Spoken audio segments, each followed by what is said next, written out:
Hello everyone बच्चों, मैं विजय यादव आपका स्वागत करता हूं अपने यूट्यूब चैनल वीवाई विद्यापीठ। मैं आपको केमिस्ट्री पढ़ाऊंगा।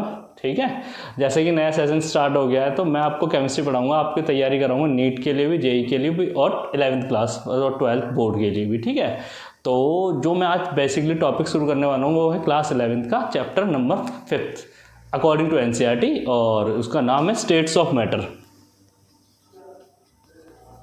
उसका नाम है चैप्टर का स्टेट्स ऑफ मैटर। ठीक है, और स्टेट्स ऑफ मैटर तो सबसे पहले बेसिकली आज की जो वीडियो होगी सिर्फ उसमें हम कितना पढ़ेंगे कि स्टेट्स कितनी है, उनकी डेफिनेशन क्या क्या है। ठीक है, ओके। तो पहले आप हेडिंग डालिए स्टेट्स। स्टेट्स होती क्या है? कायदे में आपका मैटर की अवस्था। आपने पढ़ा हुआ मैटर पढ़ा हुआ 9th में। मैटर क्या होता है बेटा? एनीथिंग जिसके अंदर स्पेस है, जो यूनिवर्स के अंदर स्पेस घेर रहा है और क्या कर रहा है, उसमें मास है, उसे मैटर कहेंगे। अब मैटर कितनी अवस्थाओं में मिलता है उसे हम क्या कहते हैं? उसकी स्टेट कहते हैं। जैसे फॉर एग्जाम्पल आपने लोगों ने मैटर की स्टेट पढ़ी होंगी। एक तो सॉलिड होती है, ठीक है, हिंदी में से ठोस कहते हैं। एक होती है आपकी लिक्विड, लिक्विड को शायद हिंदी में तरल कहते हैं। और एक होती है गैस, गैसियस स्टेट। बेसिकली हम ये 3 स्टेट पढ़ते हैं, सॉलिड, लिक्विड, गैसियस। पर 2 स्टेट्स और होती हैं जिसमें जिसका नाम होता है, एक का प्लाज्मा और एक का नाम होता है बोस-आइंस्टीन कंडेंसेट। बोस-आइंस्टीन कंडेंसेट, या इसे ही कहते हैं हम, दूसरा नाम होता है सुपर कूल्ड एटम। इसे क्या कहते हैं हम? सुपर कूल्ड एटम कहते हैं। ठीक है, तो हम बस इस आज के लेक्चर में सिर्फ क्या पढ़ेंगे, ये स्टेट्स होती क्या क्या कैसी होती हैं। ठीक है, तो पहले हम शुरू करते हैं। पहले जो डेफिनेशन होगी वो हम डिफाइन करेंगे on the basis of shape, size. ठीक है, शेप, वॉल्यूम। ठीक है, तो पहली जो डेफिनेशन आई थी हमने पढ़ा था, सॉलिड क्या होता है बेटा? वो स्टेट मैटर की जिसकी क्या हो, हैविंग डेफिनेट शेप,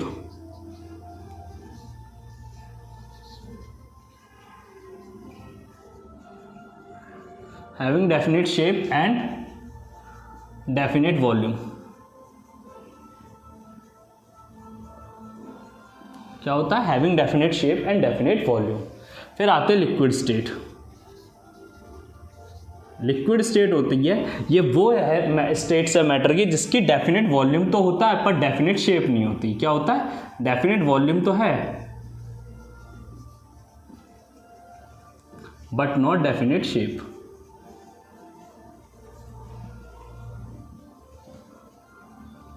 ठीक है, फिर उसके बाद हम पढ़ेंगे गैस। गैस की स्टेट कौन सी होती है? गैस उसे कहा जाता है वो स्टेट्स ऑफ मैटर जिसकी ना तो ही डेफिनेट शेप होती है ना ही डेफिनेट वॉल्यूम होता है।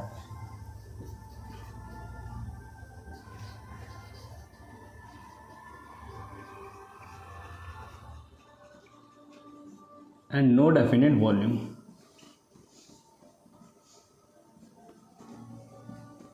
ठीक है, तो पहली चीज़ क्या हमने किसके बेसिस पे पढ़ी? शेप और वॉल्यूम के बेसिस पे। तो सॉलिड वो स्टेट कहलाती है मैटर की जिसकी डेफिनेट शेप और डेफिनेट वॉल्यूम दोनों होते हैं। लिक्विड वो स्टेट्स कहलाती है मैटर की जिसका डेफिनेट वॉल्यूम तो होता है पर डेफिनेट शेप नहीं होती। ठीक है, और गैस वो स्टेट होती है मैटर की जिसका डेफिनेट शेप होती, ना ही डेफिनेट शेप होती है ना ही डेफिनेट वॉल्यूम होता है। उसके बाद जो डेफिनेशन आई वो आई on the basis of boiling और मेल्टिंग पॉइंट। ठीक है, मेल्टिंग और बॉइलिंग पॉइंट के बेसिस पे भी हमने 3 कैटेगरी में डिफाइन करा। सॉलिड वो होता है जिनका मेल्टिंग पॉइंट किससे ज़्यादा होता है? सॉलिड वो स्टेट होती है मैटर की जिसका मेल्टिंग पॉइंट रूम टेम्परेचर से ज़्यादा होता है। अब बात होती है रूम टेम्परेचर कितना होता है, तो वो टेम्परेचर जो आपके रूम में होता है तो वो क्या होता है? घटता बढ़ता रहता है। इसीलिए हमने टेम्परेचर मान रखा है रूम टेम्परेचर कितना, 25 डिग्री सेल्सियस। ये क्या होता है बेटा? आपका रूम टेम्परेचर होता है। ठीक है, तो सॉलिड क्या होते हैं? ये वो स्टेट होते हैं जिनका मेल्टिंग पॉइंट जो होता है, मेल्टिंग पॉइंट जो होता है वो क्या होता है बेटा? रूम टेम्परेचर से ज़्यादा होता है। जिनका मेल्टिंग पॉइंट जो होता है वो ग्रेटर देन होता है रूम टेम्परेचर से। जैसे एक चीज़ समझिए, ये डस्टर है। डस्टर की अगर इसका मेल्टिंग पॉइंट रूम टेम्परेचर ज़्यादा है तभी तो ये इस तरीके से सॉलिड में है ना। अगर मेल्टिंग पॉइंट कम होता है रूम टेम्परेचर तो ये कैसा फ्लो करता है इस तरीके से। ठीक है, तो वो स्टेट्स ऑफ मैटर जिसका मेल्टिंग पॉइंट क्या हो बेटा, रूम टेम्परेचर से ज़्यादा हो, उसे क्या कहेंगे हम, सॉलिड कहेंगे। अब बात करते हैं बॉइलिंग। बॉइलिंग क्या होता है कि वो स्टेट होती है जिसका मेल्टिंग पॉइंट जो होता है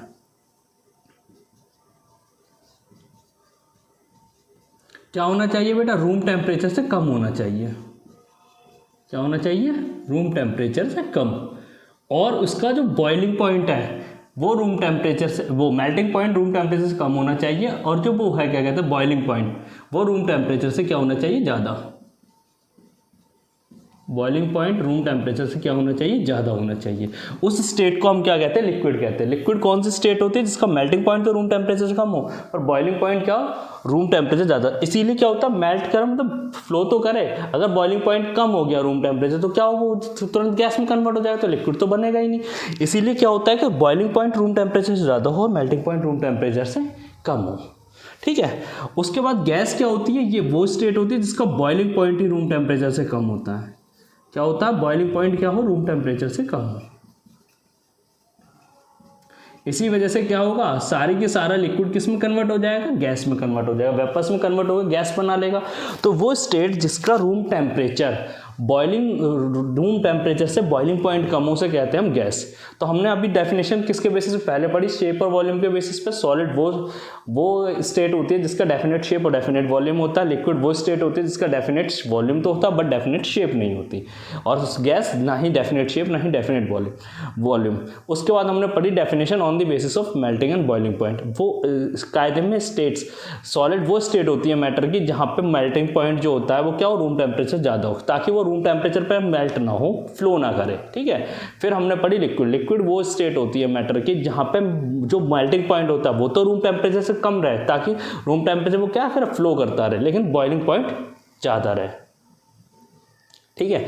उसके बाद आते हैं आपका गैस। गैस क्या होती है जिसका बॉइलिंग पॉइंट रूम टेम्परेचर से कम होता है, उसे क्या कहते हैं हम, गैसेस स्टेट कहते हैं। बेटा यहाँ तक जब हमने ये डेफिनेशन बचपन में भी पढ़ी थी, अब आता है सवाल कि एक्चुअल में ऐसा होता क्यों है कि इसका बॉइलिंग पॉइंट रूम टेम्परेचर ज़्यादा है, इसका बॉइलिंग पॉइंट रूम टेम्परेचर से कम क्यों है, किसका मेल्टिंग पॉइंट ज़्यादा क्यों है, क्यों इसकी डेफिनेट शेप है।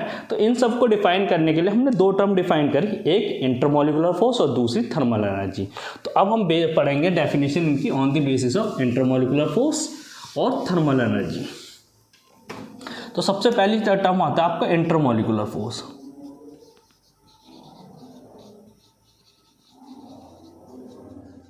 ठीक है। इंटरमोलिकुलर फोर्स क्या होता है, पार्टिकल्स के बीच में लगने वाला फोर्स जिससे पार्टिकल एक दूसरे के क्लोज आ जाए। दो, आपको पता सारे मैटर छोटे छोटे पार्टिकल से मिलकर बने, तो सारे पार्टिकल एक दूसरे को अट्रैक्ट करते हैं। वो फोर्स ऑफ अट्रैक्शन जिससे पार्टिकल्स क्या आ जाए, आपके क्लोज आ जाए, उसको क्या कहते हैं हम, इंटरमोलिकुलर फोर्स कहते हैं। तो इसकी डेफिनेशन क्या, force of attraction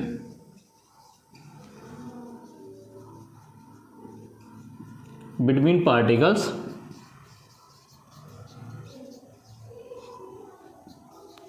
that brings particle closer,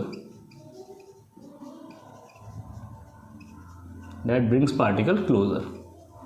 ठीक है। क्या होता है, जो क्लोज लिया है।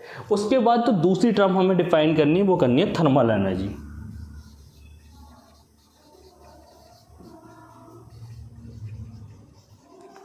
थर्मल एनर्जी क्या होती है, ये एनर्जी जो किसकी वजह से आती है, टेम्परेचर के बढ़ने की वजह से। जैसे टेम्परेचर इंक्रीज करेगा तो पार्टिकल्स में क्या हो जाएगा, मोशन शुरू हो जाएगा। तो ये एनर्जी किसकी वजह से, तो टेम्परेचर। तो एक तरीके से समझो मोशन, कायदे में होता क्या, motion due to change in temperature. Temperature के चेंज होने से जो मोशन होता है,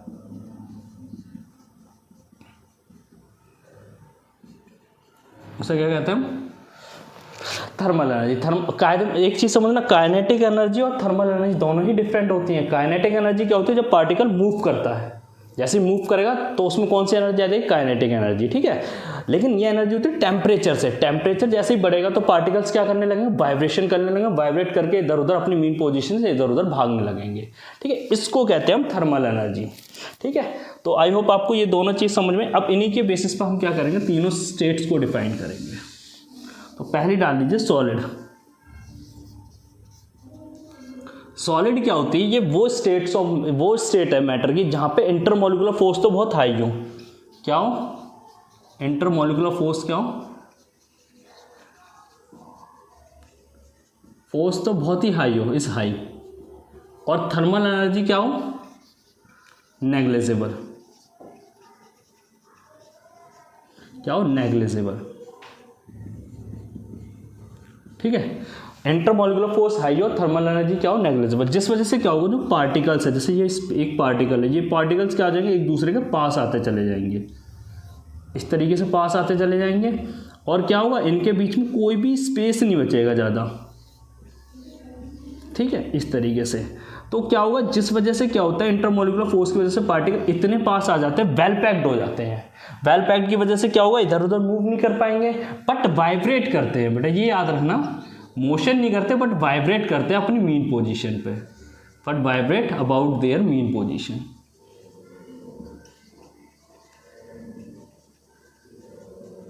क्या करते हैं, वाइब्रेट करते हैं अपनी मीन पोजीशन पे। तो वो वाइब्रेट करते हैं अपनी मीन पोजीशन, जिस वजह से क्या होता है, इनकी डेफिनेट शेप भी होती है, डेफिनेट वॉल्यूम भी होती है। अब देखो, पार्टिकल्स के बीच में इंटरमॉलिक्यूलर फोर्स हाई है, तो इसे मेल्ट करने के लिए आपको टेम्परेचर ज़्यादा देना पड़ेगा, इसीलिए इसका मेल्टिंग पॉइंट क्या होता है, रूम टेम्परेचर से ज़्यादा होता है।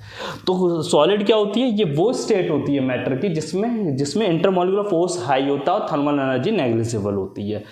इसकी वजह से, इंटरमॉलिक्यूलर फोर्स हाई होने की वजह से सारे पार्टिकल्स क्या रहते हैं, एक दूसरे के क्लोज रहते हैं, क्लोज की वजह से वेल पैक्ड रहते हैं, लेकिन वाइब्रेट करते हैं, अपनी मीन पोजीशन पर ऑसिलेट करते रहते हैं, जिस वजह से इसका डेफिनेट शेप होता है, डेफिनेट वॉल्यूम होता है। और इंटरमॉलिक्यूलर फोर्स हाई होने की वजह से क्या होता है, इसका बॉइलिंग पॉइंट भी, वो मेल्टिंग पॉइंट भी क्या रहता है आपका, रूम टेम्परेचर से हाई रहता है। ठीक है, चीज समझ में आई? ओके, तो बेटा ये चीज समझ में आई आपको, इंटरमॉलिक्यूलर फोर्स हाई होगा, थर्मल एनर्जी नेग्लिजिबल होगी, जिस वजह से क्या होगा, इसके पार्टिकल वेल पैक्ड रहेंगे। चलिए अगली स्टेट पे आते हैं। ठीक है, अगली स्टेट आती है आपकी लिक्विड, आती है लिक्विड। लिक्विड स्टेट वो होती है जिसमें इंटरमॉलिक्यूलर फोर्स और थर्मल एनर्जी क्या रहते हैं, काउंटर बैलेंस रहेंगे। इंटरमॉलिक्यूलर फोर्स इतना रहेगा कि पार्टिकल्स एक दूसरे से दूर ना भागें, और थर्मल एनर्जी इतनी रहेगी कि पार्टिकल्स हमेशा क्या रहें, मोशन में रहें, क्या रहें, हमेशा मोशन में रहें। तो ये वो स्टेट होती है जिसमें थर्मल एनर्जी जो होती है बेटा आपकी, वो काउंटर बैलेंस करती है किसको, इंटरमॉलिक्यूलर फोर्स को। इंटरमॉलिक्यूलर फोर्स को क्या करेगी, काउंटर बैलेंस करेगी, जिस वजह से पार्टिकल्स के बीच में इतना तो फोर्स होगा कि पार्टिकल्स हैव इनफ फोर्स,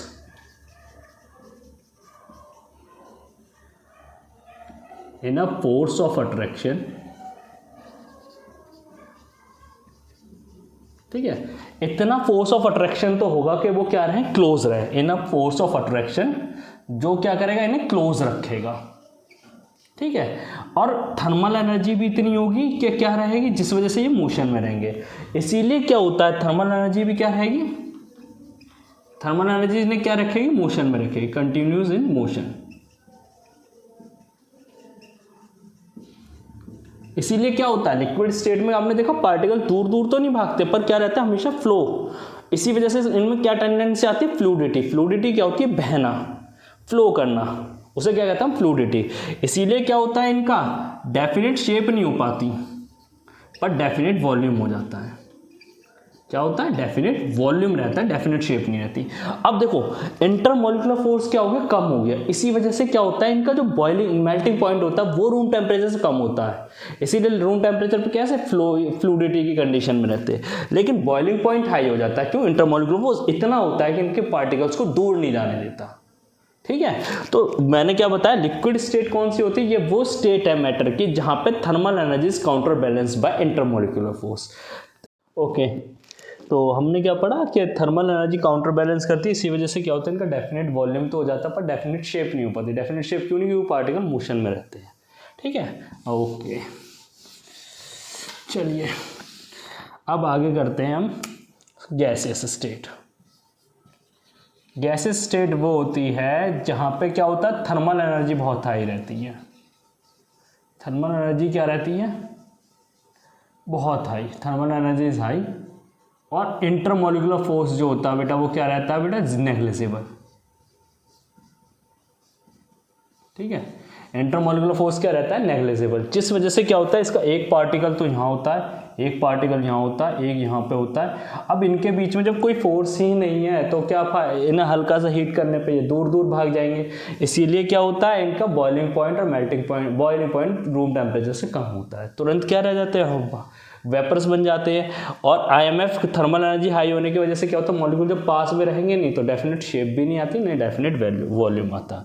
तो गैसेस स्टेट कौन सी होती है, जिसमें थर्मल एनर्जी हाई होती है और इंटरमोलिकुलर फोर्स कम होता है। ठीक है, तो हमने आज 3 चीज़ें बस सिर्फ क्या पढ़ा, स्टेट्स होती क्या है। ठीक है, तो अब अगले वाले लेक्चर में हम पढ़ेंगे types of intermolecular force. Okay, bye.